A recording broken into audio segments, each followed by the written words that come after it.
Hello student, इस video में हम क्लास 6 के हिंदी की पाठ्य पुस्तक रिमझिम के पहले पाठ वह चिड़िया जो के क्वेश्चन आंसर करेंगे।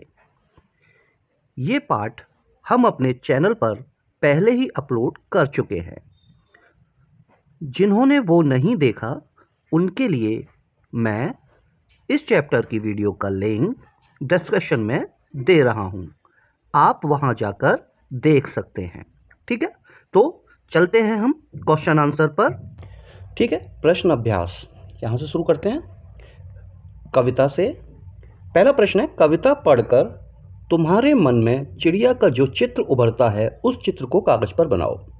तो बच्चों, आंखें बंद करो और चिड़िया के बारे में सोचो। तो जिस तरीके से आपके फर्स्ट इंप्रेशन जो चिड़िया का आता है उस तरीके का आपको चित्र बना देना है। चाहे वो पेड़ पे बैठी है, चाहे वो दाना चुगती हुई चिड़िया हो, किसी तरीके की जो भी आपके मन में पिक्चर आ रही है आंख बंद करके देखने के बाद, वो चित्र आपको बनाना है। ठीक है, प्रश्न दूसरा है, तुम्हें कविता का कोई और शीर्षक देना हो तो क्या शीर्षक देना चाहोगे? उपयुक्त शीर्षक सोचकर लिखो। अब जैसे कि ऊपर का जो शीर्षक इस कविता का है वह चिड़िया जो।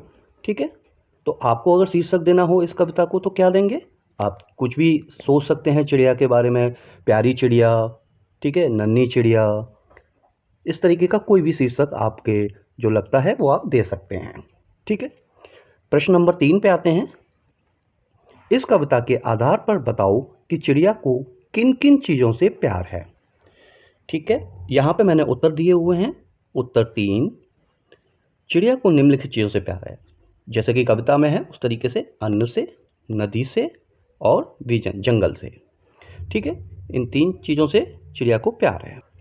प्रश्न 4, आशय स्पष्ट करो। का, रस उड़ेल कर गा लेती है। खा, चढ़ी नदी का दिल टटोल कर जल का मोती ले जाती है। ये चिड़िया के बारे में बताया जा रहा है, इसका आशय आपको अर्थ स्पष्ट करना है क्या है। तो मैंने यहाँ पे उत्तर लिखा है, आप अपने हिसाब से उत्तर लिख सकते हैं जो आपने कविता पढ़ी है, देख सुनी है। का, चिड़िया का गाना इतना मधुर है कि ऐसा प्रतीत होता है कि वह अपने गाने में रस उड़ेल रही है। इस गाने को सुनकर कानों को बड़ा आनंद मिलता है और चित्त प्रसन्न होता है। ठीक है, इस तरीके से आप लिख सकते हैं। खा, चिड़िया इतनी चतुर होती है कि वह नदी के जल के बीच से मोती ढूंढ लेती है। वह उफनती नदी में चली जाती है। चिड़िया अपने काम में बहुत कुशल है। तो ये प्रश्न नंबर 4 का उत्तर हो गया। अब आगे देखते हैं। ठीक है, अनुमान और कल्पना। कवि ने नीली चिड़िया का नाम नहीं बताया है, वह कौन सी चिड़िया रही होगी? इस प्रश्न का उत्तर जानने के लिए पक्षी विज्ञानी सालिम अली की पुस्तक भारतीय पक्षी देखो। ठीक है, तो सालिम अली की पुस्तक है भारतीय पक्षी, उसको हम पढ़ सकते हैं, देख सकते हैं। इनमें ऐसे पक्षी भी शामिल हैं जो जाड़े में एशिया के उत्तरी भाग और अन्य ठंडे देशों में भारत आते हैं। ठीक है, जब सर्दियों का टाइम होता है तो एशिया के उत्तरी भाग से और जितने भी ठंड वाले प्रदेश होते हैं वहाँ से जो पक्षी होते हैं वो भारत आ जाते हैं। उनकी पुस्तक को देखकर तुम अनुमान लगा सकते हैं कि इस कविता में वर्णित नीली चिड़िया का शायद इनमें से कोई एक रही होगी। अब कौन सी रही होगी ये प्रश्न पूछा गया है, कौन सी रही होगी? नीलकंठ, छोटा किला, कबूतर, बड़ा पतरिंगा। ठीक है, तो उत्तर होगा पहले का नीलकंठ। प्रश्न नंबर 2 देख लेते हैं। नीचे कुछ पंछियों के नाम दिए गए हैं, यदि कोई पक्षी एक से अधिक रंग का है तो लिखो कि उसके किस हिस्से का रंग कैसा है। जैसे तोता है, तोते की चोंच लाल है, शरीर हरा है। इस तरीके से इन्होंने यहाँ पे दी गई हैं मैना, कौवा, बतख, कबूतर। मैना हल्के काले रंग की होती है, कौवा काले रंग का होता है, उसके पंख कहीं कहीं गहरे व कहीं कहीं हल्के काले होते हैं।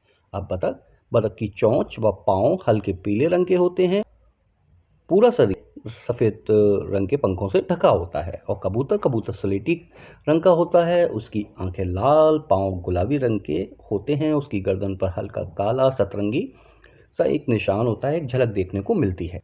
प्रश्न नंबर 3 पर आते हैं। कविता का हर बंद वह चिड़िया जो से शुरू होता है और मुझे बहुत प्यार है पर ख़त्म होता है। ठीक है, स्टार्ट होती है वह चिड़िया जो और अंत होता है मुझे बहुत प्यार है। तुम भी इन पंक्तियों का प्रयोग करते हुए अपनी कल्पना से कविता में कुछ नए बंध जोड़ो। ठीक है, ये प्रश्न नंबर 3 का उत्तर यहाँ पे मिलेगा आपको। वह चिड़िया जो पंख फैलाकर ऊंचे उड़कर आकाश की ओर चली जाती है, वह उड़ती सुंदर चिड़िया नीले पंखों वाली मैं हूँ।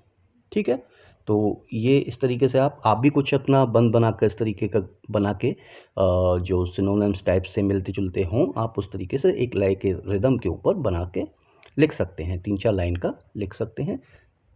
आगे देख लेते हैं पर हमारे प्रश्न 4 आ जाता है। तुम भी ऐसी कल्पना कर सकते हो कि वह फूल का पौधा जो पीली पंखुड़ियों वाला महक रहा है मैं हूँ।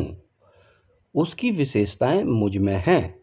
फूल के बदले वह कोई दूसरी चीज भी हो सकती है, जिसकी विशेषताओं को गिनाते हुए तुम उसी चीज से अपनी समानता बता सकते हो। ऐसी कल्पना के आधार पर कुछ पंक्तियां लिखो। अब आपको भी कल्पना करनी है और उसमें विशेषताएं कोई ऐसी चीज, जैसे कि फूल है, फूल को पीली पंखुड़ियां हैं, महक रहा है, तो इस तरीके की उसकी विशेषताएं जैसे दी गई हैं, इसी तरीके से आपको भी कल्पना करके कोई विशेषताएं लिखनी है। उत्तर नंबर 4, वह फूल का पौधा जो हवा में झूलता है, आंगन में खड़ा मुस्कुरा रहा है, खुशबू अपनी फैला रहा है, पीली पंखुड़ियों वाला पौधा मैं हूँ, मुझे हवा से बहुत प्यार है। अब देख लेते हैं आगे का क्या प्रश्न है। भाषा की बात। ठीक है, पंखों वाली चिड़िया, यहाँ पर आप देखिए प्रश्न नंबर 1 है और अंडरलाइन हो रही है। पंखों वाली चिड़िया, ऊपर वाली दराज, नीले पंखों वाली चिड़िया, सबसे ऊपर वाली दराज। ये शब्द चिड़िया और दराज चिड़िया एक संज्ञा हो गई और दराज भी क्या हो गई, संज्ञा। तो उन संज्ञाओं की विशेषता बता रहे हैं। ठीक है, अंततः रेखांकित शब्द विशेषण हैं और चिड़िया दराज विशेष्य है। यहाँ वाला वाली जोड़कर बनने वाले कुछ और विशेषण दिए गए हैं। ऊपर दिए गए उदाहरणों की तरह उनके आगे एक एक विशेषण और जोड़ो। ठीक है, तो यहाँ पे हमें मोरों वाला बाग, पेड़ों वाला घर, फूलों वाली क्यारी, स्कूल वाला रास्ता, हंसने वाला बच्चा, मूंछों वाला आदमी। अब यहाँ पे ये ब्लैंक दिए गए हैं, यहाँ पर हमें एक एक और जोड़ते जाने हैं। ठीक है, तो पहले का हो गया मोरों वाला बाग का, हमने कर दिया रंग बिरंगे मोरों वाला बाग। पेड़ों वाला घर था तो हमने आगे कर दिया हरे भरे पेड़ों वाला घर। फूलों वाली क्यारी में हमने कर दिया लाल फूलों वाली क्यारी। ठीक, तो इस तरीके से आप लिख सकते हैं। स्कूल वाला रास्ता में हम पुराना स्कूल वाला रास्ता। ठीक है, हंसने वाला बच्चा, तो यहाँ पर लिख दिया हमने बहुत हंसने वाला बच्चा। ठीक है, मूंछों वाला आदमी, तो हमने कर दिया लंबी मूंछों वाला आदमी, एक विशेषता उसकी लगा दी आगे। तो ये इस तरीके से उत्तर हो जाता है इस प्रश्न का। अब दूसरा प्रश्न देख लेते हैं। वह चिड़िया, ब्लैंक दिया है, जोंडी के दाने रुचि से, फिर ब्लैंक है, खा लेती है। वह चिड़िया, ब्लैंक है, रस उड़ेल कर गा लेती है। कविता की इन पंक्तियों में मोटे शब्द जो बोल्ड में लिखे गए हैं, जैसे रुचि से, रस उड़ेल कर, शब्दों को ध्यान से पढ़ो। पहले वाक्य में रुचि से खाने के ढंग की और दूसरे वाक्य में रस उड़ेल कर गाने के ढंग की विशेषता बता रहे हैं। ठीक है, अब जैसे खाने के लिए रुचि से खाता है। ठीक है, पढ़ने में जैसे किसी को कोई पढ़ रहा हो तो उसकी विशेषता बोलते हैं ध्यान लगा कर पढ़ रहा है ना। तो इसी तरीके से कोई गा रहा है, रस उड़ेल कर गा रहा है, तो ये एक विशेषता ऐड कर दी गई। अंततः दोनों क्रिया विशेषण हैं। नीचे दिए गए वाक्यों के कार्य ढंग या रीति से संबंधित क्रिया विशेषणों में छांटो। ठीक है, तो यहाँ पे ये कुछ वाक्य दिए गए हैं, तो इसमें हमें क्रिया विशेषण छांटना है। ठीक है, इसी तरीके की कोई विशेषता विशेषण या कोई ढंग रीति हो। ठीक है, जैसे कि गाना, रस उड़ेल कर गाना, पढ़ना, मन लगा कर पढ़ना, खाना, रुचि से खाना, इस तरीके से। तो पहले में क्या है, सोनाली जल्दी जल्दी मुंह में लड्डू ठूंसने लगी। ठीक है, तो लड्डू ठूसना क्रिया हो गई, क्रिया विशेषण क्या हो जाएगा, कैसे लड्डू ठूस रही है वो, जल्दी जल्दी। ठीक है, तो ये हो गया जल्दी जल्दी। ठीक है, अब दूसरा ले लेते हैं, खा। गेंद लुढ़कती हुई झाड़ियों में चली गई मतलब क्रिया हो गई और क्रिया विशेषण क्या बन जाएगा, गेंद कैसे गई झाड़ियों में, लुढ़कती हुई, है ना, तो ये लुढ़कती हुई यहाँ पे बन गया। फिर ले लेते हैं गा।